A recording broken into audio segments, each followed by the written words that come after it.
It is NFL draft time. Joe Milton threw okay at the combine. He threw a little bit better, I was told, at the draft. Best and worst case scenario for Joe Milton in the upcoming draft is what? Well, worst case scenario is, I think Not it's drafted. 7th round. I know. I think he's getting drafted no matter what. I think, again, the arm is irresistible. The arm is like the hot girl at the bar. Okay. And Okay, but at some point in the second half of the last round, you start to think I can get this guy as a free agent so I can save a little bit of money. So to me, if he gets to the 6th round, or if he gets to the beginning of the 7th round and he's not gone, then he could slide out of the draft altogether. I think he's still getting drafted. I think best case scenario, this is crazy. Y'all can call me insane all day.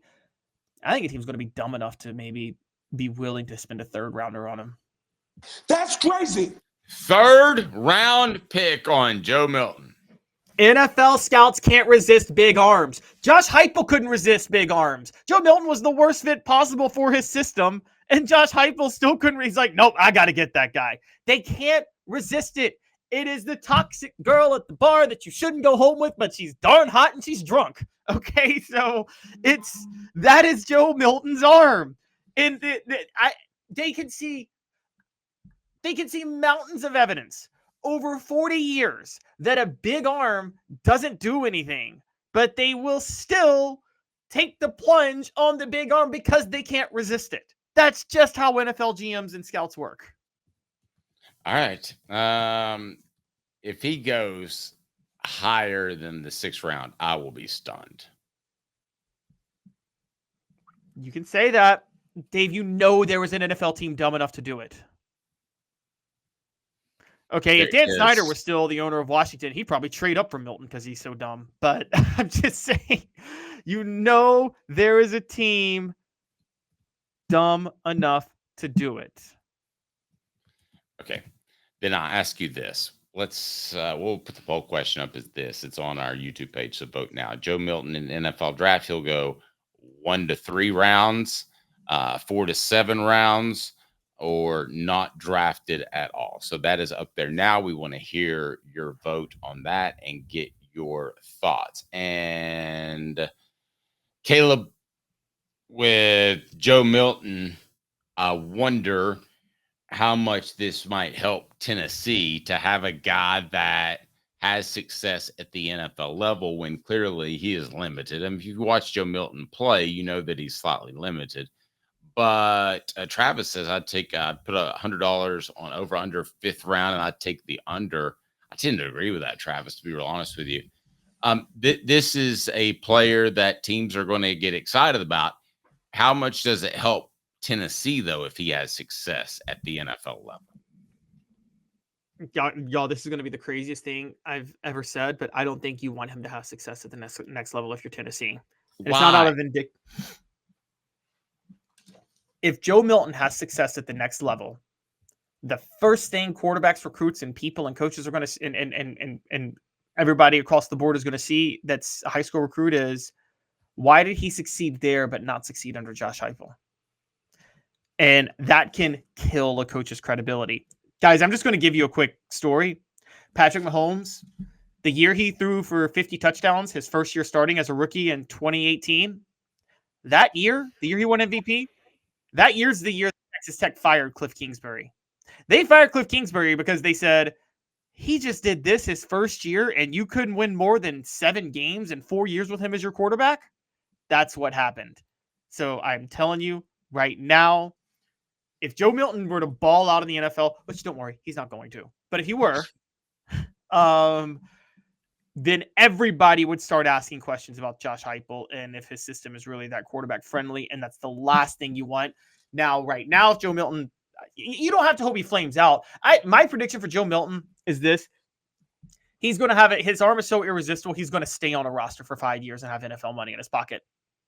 If Joe Milton balls out, it's just going to help Josh Heupel, because you're going to look at Heupel and you're going to look at Milton and you're going to say, listen, there's some limitations that Joe Milton has in his game. And those are going to be woefully obvious once he starts getting broken down by NFL scouts, which is already starting to happen.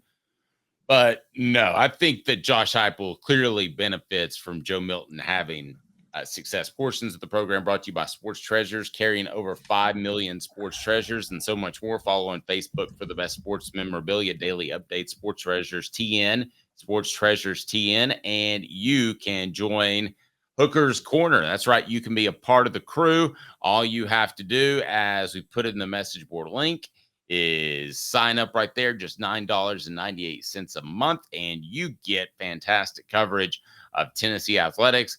Plus, you have an opportunity to win grand prizes. We give away regular weekly prizes on Friday, and then each and every end of the month, we give away a mega prize, like, let's say, a Brew McCoy signed autographed helmet. That is pretty awesome if you look at that. At the end of the day, Joe Milton, is there a right system for him? Because there are more systems in the NFL than there have ever been before. There used to be I formation, and there used to be a little bit of run and shoot sprinkled in from time to time when Warren Moon or somebody else would have success. And there used to be the pro set, which is basically what the Niners ran. And there's a lot of slants, a lot of quick getting it out, spread the field horizontal instead of vertical. There were really only three or four offenses nowadays with the Lamar Jacksons of the world. I'm not comparing the two because Jackson's a much better runner. But could you find a home if you're Joe Milton, because the NFL has changed and evolved over the past 5 to 10 years? I think you could. I think you could. Well, and the only reason I say that is because I would have said no a few years ago, and here's why I would have said no a few years ago. Joe Milton, we saw him in the I formation at Michigan, didn't work. Then we saw him in Heupel's system, didn't work. If you can't work in either of those, what system are you going to work in? However, that being said, I've whiffed on Lamar Jackson being able to be a starting quarterback in the NFL. I was thoroughly convinced he'd be a bust. I did too. So I'll admit that I was wrong with you on that. Yeah, and I still have questions about his ability to win a Super Bowl because I think there were just things that become issues in playoff time. I mean, his accuracy is still a problem. But I think with something like Lamar Jackson, I think maybe there's a coach who could devise a system that's best fit for Joe Milton. But because I didn't think it was possible for Lamar Jackson. But as I'm saying this out loud, I'm going to go no. I mean, Joe Milton unless Joe Milton is willing to start running more, I can't sit there and say there's a system out there that works for him. No, I mean, if you put him, I feel like sometimes we stereotype off race and athletic ability, but just because if you were to put him in one of these systems that is having great success, like Baltimore with Lamar Jackson, doesn't mean that Joe Milton's going to have success because they can both throw the ball a ton and run around and they both happen to be African-American. I mean, it just doesn't mean he's going to step. They have different skill sets regardless of the race that they may share. Yeah, as a matter of fact, if Joe Milton were more similar to somebody, it would be, and he's not nearly as good, but I'm saying it would be Josh Allen with the gigantic arm, with the arm strength and the arm power, because Josh Allen has a strong arm. You said that before. If the switch flipped and he wanted to run over people on occasion, and you don't have to do it a lot, okay, because I don't want my quarterbacks taking hits. But if you run over people occasionally, you get them hesitant.